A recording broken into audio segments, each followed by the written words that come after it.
The newly sworn-in Edo State Governor, Senator Monday Okpebolo, has inaugurated a committee to recover vehicles from the previous administration's executive. The spokesperson of the governor is out to note that over 500 vehicles is still missing even after the exit of the previous administration. Hence the need for the committee to recover these vehicles from all previous executive members that may be in possession of any of the government vehicles. Let's begin with the one that is really causing ripple effect in the polity, and that has to do with the probe of the past governor, Godwin Obaseki. From your statement, you said that the assets and liability of the state as provided by the Obaseki government were quite scanty. So maybe you explain to us what you mean by that before I build on to that other questions. Okay, if you recall, before the swearing-in, there was a committee set up by the Obaseki administration, a transition committee, where they had hoped that both parties would be open, tell each other the liabilities they will inherit, and also talk about the assets they will be passing on to the new government. But unfortunately, the last government was economical with the truth, wasn't coming forth with what was on ground. And before then, there had been claims about property, facilities, and other investment belonging to the state government.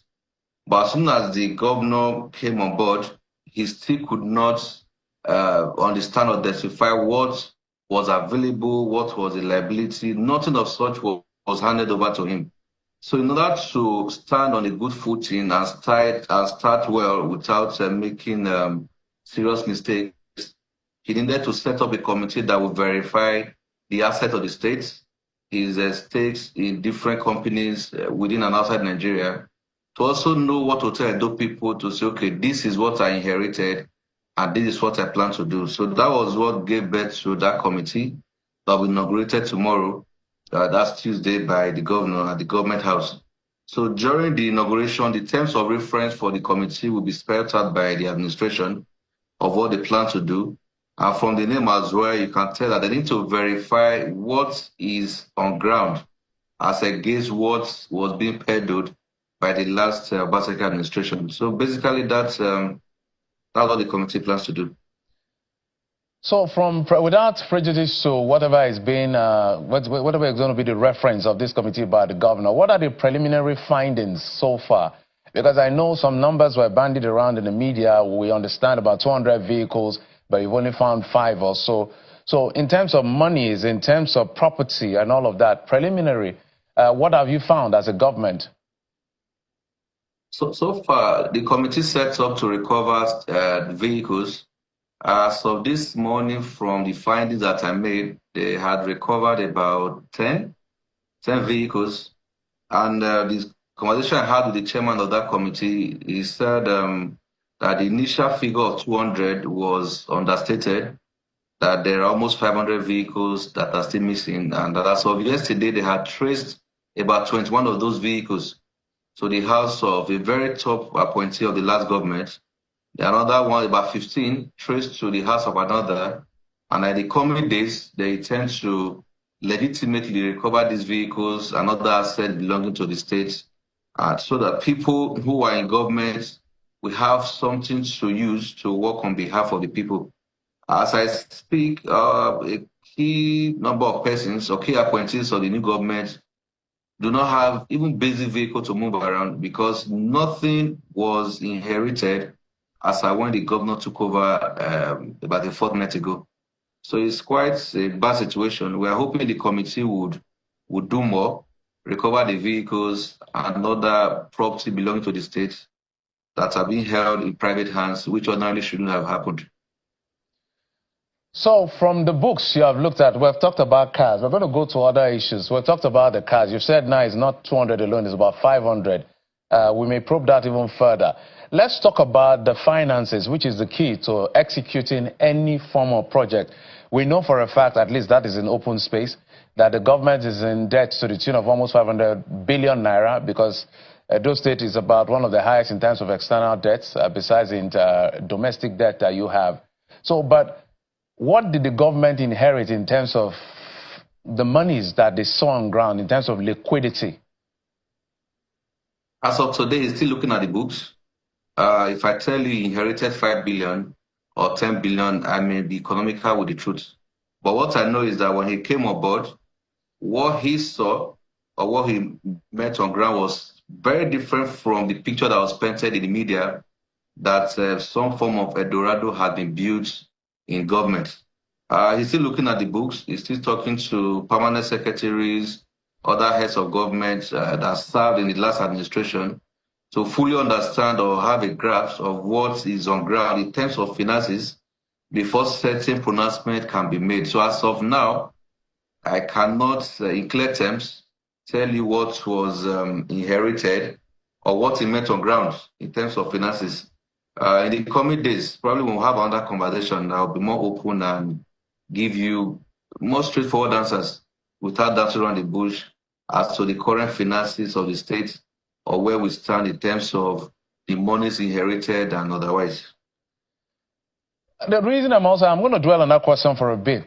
Besides what you're trying to discover, and I'm sure perhaps there was a handover note, or even if you say it's scanty, there was none. There was no handover note as far as we know. If you recall, the last governor was not even in town as at the day of the swearing in, although he claimed in the media that he was never invited. And the question they did not ask the last governor was, did he invite the current governor to the state house, that's the government house, at any time to like, okay, take a tour, let's have a meeting, have a conversation as to what you inherit on ground. Nothing of such was done. So if you did not hand over even a note to guide you through your first week in office, how can you fully have a grasp of what is on ground? So it's like starting afresh to understand the system here before making certain pronouncements or meetings. So the governor is still doing that, like I said. He's having meetings. He's... Oh dear. We appear to be having network connection issues. But if you can hear me, where I was going was the committees, the transition committee met, and certain documents were passed on. And I'm sure that part of what was passed on is the finances. Before the governor would say, as against the claims of the Obaseki administration, this is what is really available. So what are the claims in terms of assets, in terms of finances? What are the claims of the Obaseki administration that, okay, this is what I'm leaving to the Okpebolo administration, before you can now go and find out whether indeed that is available or not? That's where I'm going to with that question.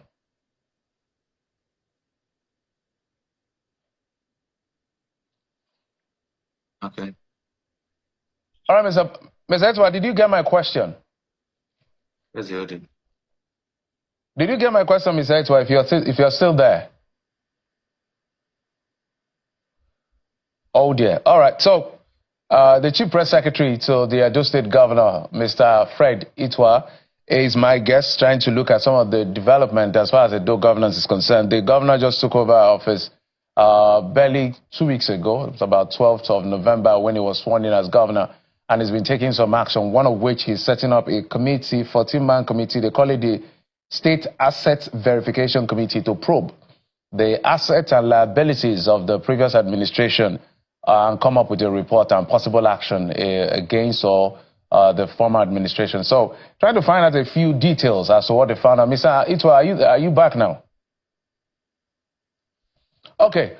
Well, let's just take this one, and we hope that Mr. Itwa will join us, because I have lots of questions for him beyond all of this probe to other things that has to do with governance, because whatever Obaseki could not do now is Okpebolo's problem, and we're going to face that problem by probing further on how we intend to resolve some of those issues. But let's tell you that the submission of the Minister of Aviation and Aerospace Development, Mr. Festus Keyamo, last night is anything to go by. Then we should be looking forward to better coordination of agencies and even possibly significantly downscale some of the harassment we see at our airports. The facilities which are gateways to our country will now witness some of those officials wearing body cams. He made some of these assertions on our program Politics Today last night, where he said the NSA has been reached out to for some of the complaints that people have been relaying to his office concerning the harassment at the airport. Let's take a listen to him.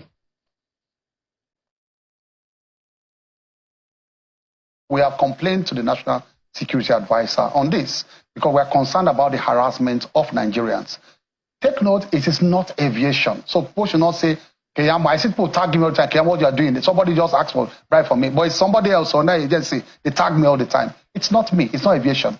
We have to complain to the National Security Advisor, who is doing a lot on this. I mentioned before, the training is almost over now, that he has bought 1,000 body cameras that all the agencies will wear. We just want to go through the training first. And there's a command center for this, where everybody will see exactly the moving cameras on everybody's chest in a command center.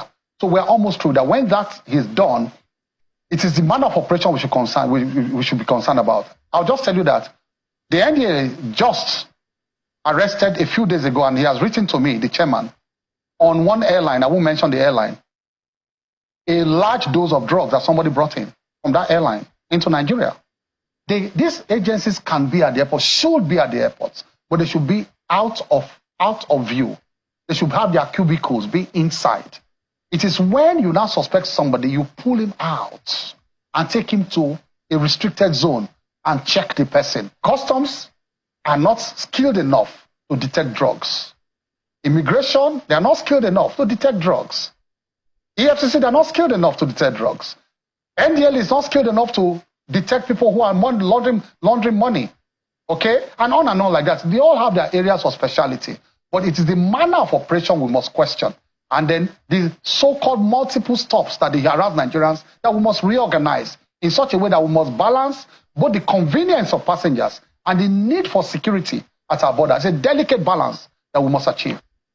The Edo State Governor, Senator Nnamdi Okpebolo, has approved the constitution of a 14-man state assets verification committee to probe the administration of former Governor Godwin Obaseki. Governor Okpebolo will inaugurate that committee tomorrow, Tuesday, November the 26th, 2024, at the Government House in Benin City.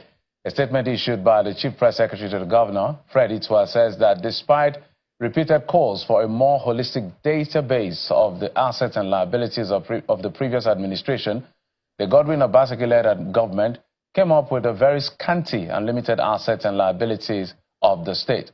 The committee, which is chaired by Mr. Ernest Afolabi, with Ansley Jesua as the deputy chairman, also has Prim Kasim Afegwa and Bro Patrick Ikariale and Mr. Patrick Obayagbo as members.